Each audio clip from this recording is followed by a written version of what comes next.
Kalina Dimora with The Clown, director. And you were the writer. Director of photography for The Clown. Jan Duncan Weir, associate producer for The Clown. Well, let's start with where did this story come from? I mean, it's a big decision this person makes in their life. Where did this kind of story come about from? Actually, I have been a writer since I was a little girl, and then one day, it's usually I write when, it just hits me, I'm going to write about something, and then I wrote about this man and this woman that had this, difficult relationship and a child on the way, and the story was, it was hard to write. I actually cried every single block of writing. But the decision came from, it was just an inspiration about life, about society, cancer, and child poverty, big decisions and life changes. So I was going through a life change myself. So.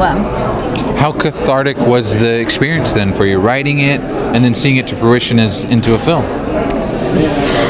Actually, the actual story was written back in 2002, and then and it went into my drawer. I have other stories like that. It's just I write and then I put it away. And then one day, me and some good friends, and that include Jan, my associate producer, we sat down, we're having coffee, and I said, I've got a story, and they liked it, and we decided let's make a movie. And, yeah. Well, let me ask you, what was it about her story that attracted you to it and made you jump on board?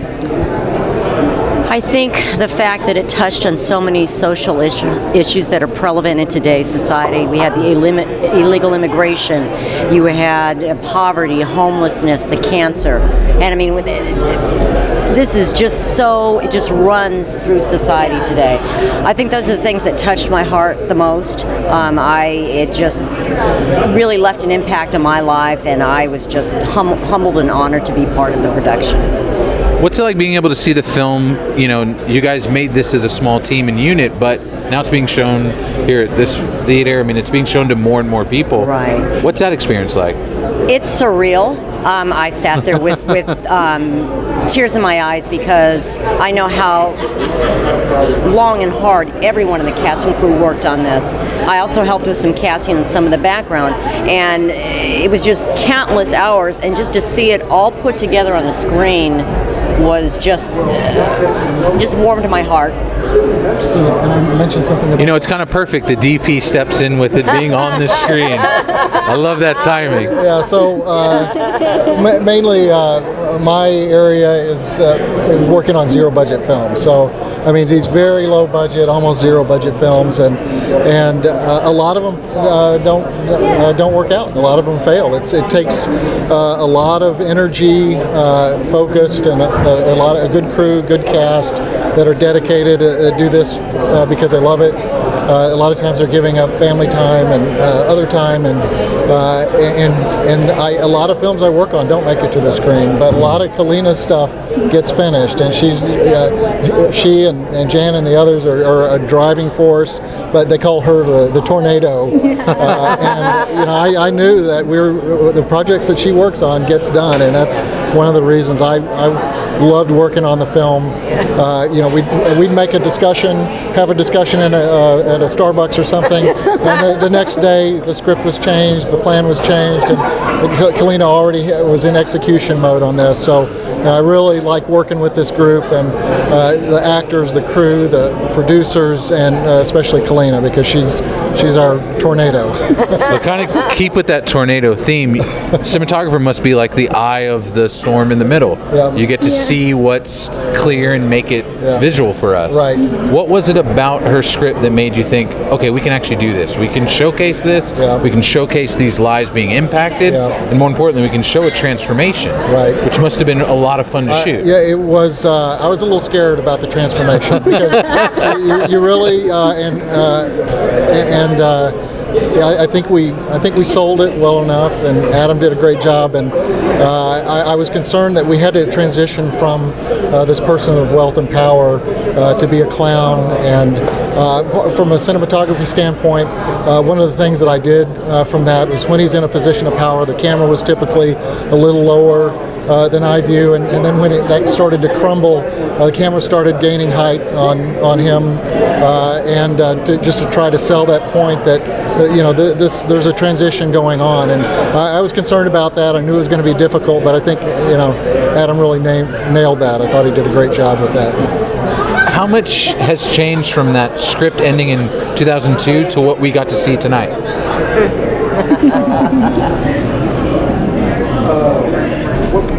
She doesn't want to give the full secrets. It got longer, then it got shorter. He actually just commented and is correct. It got longer, and then it got shorter, and then it got adjusted again and again and again. There were some adjustments. One of the actual original screenplay, Andy died of AIDS. It was not cancer. The cancer was a decision, a production decision, because of the things that we were trying to address in society today. So we addressed cancer, and so that was one of the major changes because it was from AIDS to cancer. Well, making it kind of, AIDS impacts a lot of people, but obviously cancer impacts so many more. It's a much more universally affecting disease, sadly. Did that open up the ideas of where you could take this film because it is so universally impacting? So many people have been impacted by cancer, either themselves or family members. And to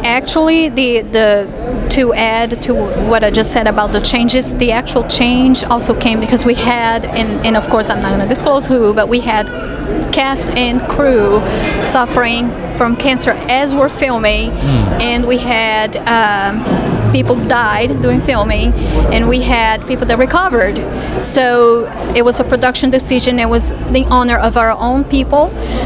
We actually have, as in memory of some people that have passed away in cancer, either related to our cast and crew or themselves. Wow. So what is it like to kind of have this form of memory then for those that have lost, but also those that are still here to talk about it and showcase it? Everything that the reason why I write and the reason why I make films, my intentions are to tell a story, and all my stories are based on humanity and values.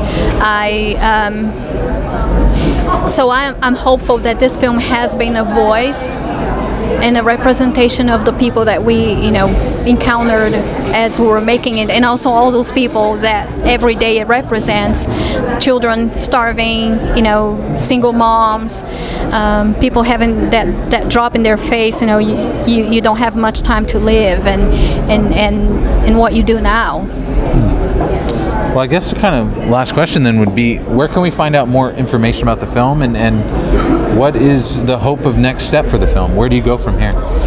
This film is actually right now being accepted, and showing in festivals throughout the world. It has been in Italy, Barcelona, New York, LA. It's a screening another place in Hollywood as well, and it was, and so right now we're just taking it day by day. We're just screening as the festivals are accepting it, and eventually, we'll be coming on DVD and things like that. But we have right now we have a film page on Facebook, and we have the Andres.com. It's my actual production company page, and there's more information there too. Perfect. Well, guys, I really appreciate you guys talking with us. I was really kind of blown away by the movie. I didn't expect it to be so emotional. Thank you guys for making this film. Thank you.